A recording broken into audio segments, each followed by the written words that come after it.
Guys, it's Karen and it's time for another ingredient video, and I thought I'd do vitamin E because it is one you guys requested, but also I've been using a lot of vitamin E products lately, and so it was interesting to me to find out what's the research behind this. I know that I'm enjoying them, I know what the claims are, but is there any evidence to back it up? Vitamin E is made up of 8 different compounds actually. There isn't just one vitamin E, and there's 4 tocotrienols, I think is how you say it, and then there's 4 tocopherols.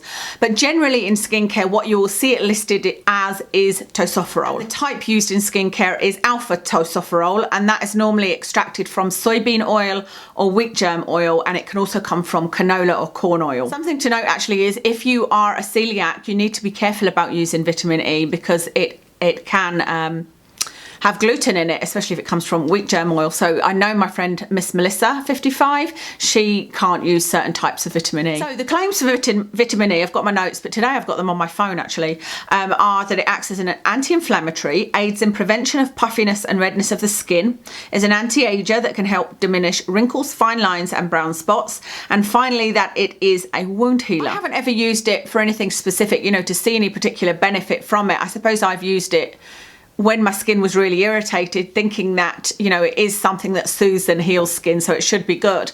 But actually, I'm not surprised at the lack of research, because topically and cosmetically, there isn't an awful lot of studies for any given product, but I'm surprised that what the research shows, and the research has shown that it is somewhat beneficial for under-eye dark circles. I didn't even know, you know, I've never even seen that claimed, but it has been shown to be moderately beneficial in combination with retinol and vitamin C, so not as a standalone product, and like I said, only moderately beneficial.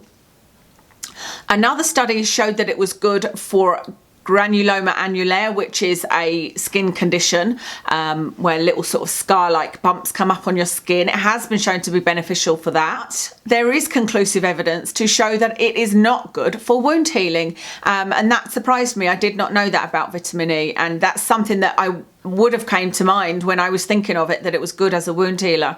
There isn't really any evidence one way or another about its sort of milder effects, as in for, you know, hydration and anti-irritant and anti-dryness, but I certainly have found vitamin E oil to be great on my skin in the products that I buy, not necessarily actual vitamin E. Like I used to use a vitamin E capsule, I think I've told you guys this before, and I would poke a hole in the end and put it over my blemish when it was in the healing stage, but I can't say that it, you know, it did anything miraculous.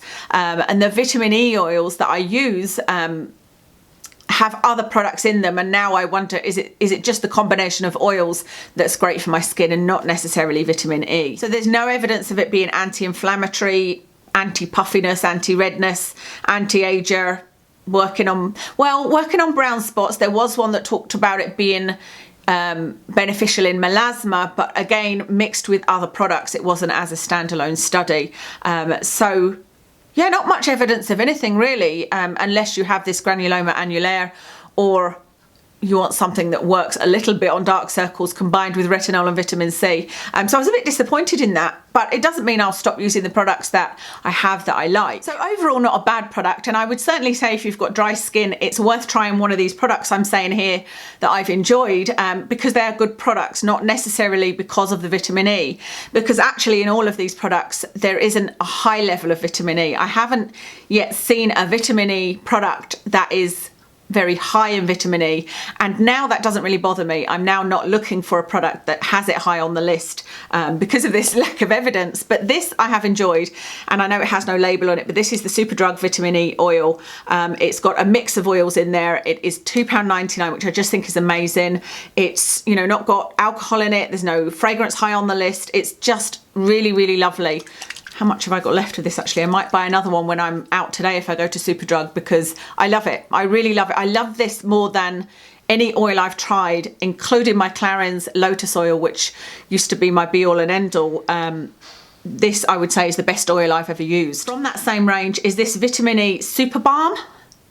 Again, not really vitamin E. There is vitamin E in there, but it's mostly coconut oil, and it is just a thick balm like coconut oil, but I found this really nice to use when my skin has been irritated from tretinoin.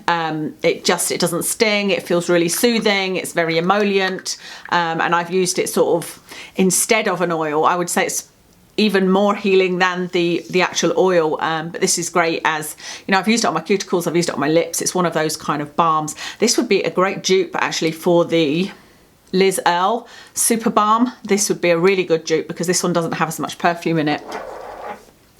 And the final product to show you is this one, and this I'm not 100% on this yet. I do really enjoy it. It's the Body Shop Vitamin E Moisture Cream, and this one, is it the night one? This one is just all skin types. There are different ones, but you need to be careful with the Body Shop because they do often have alcohol in their products as like the second ingredient, denatured alcohol, but also like that's quite strongly scented, and I wonder if that's why it sometimes stings my skin. If I put this on a couple of days after using tretinoin, although it helps with the dryness, it does sting as it goes on, and you know, I always think that's not a good sign in skincare. But that aside, I do really enjoy it. You know, I've been using this as my night cream for the last week or so, and I do really enjoy it. So that's it. That's everything for vitamin E or tocopherol. Please do keep on giving me ingredients that you would like me to look into and discuss. I have got a long list and I am going through them, but this isn't one of the more juicy ones. I think growth factors was the last kind of juicy ingredient one that I did. So keep coming with your requests. I'll list everything I'm wearing, etc. in the description. Thank you so much for watching, and I'll speak to you soon.